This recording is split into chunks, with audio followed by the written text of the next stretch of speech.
ওই নাতি তাড়াহুড়া করে কই যাও? আর কেন না দাদা, খুব বিপদ আছে আমি। আরে তোমার আবার কিসের বিপদ? আর দাদা দুঃখের কথা কি কইমু, ডাক্তারের পরামর্শ নিয়া একটা বাচ্চা নিছি যেন বউ বেশি অসুস্থ না থাকে। এই একটা বাচ্চা নেওয়ার পরে বউ আমার সদা সর্বদাই অসুস্থ থাকে, কারণ বাড়ির কাজ কাম সব আমারই করা লাগে।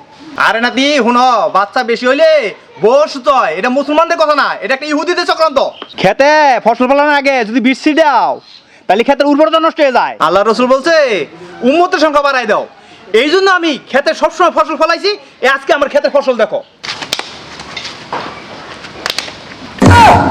দাদা এই তুই পোলার নেওয়ার পর দাদি কেমন ঠিক আছে?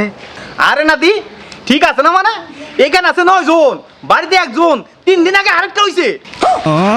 আজকে তামিও ফসল ফলামু।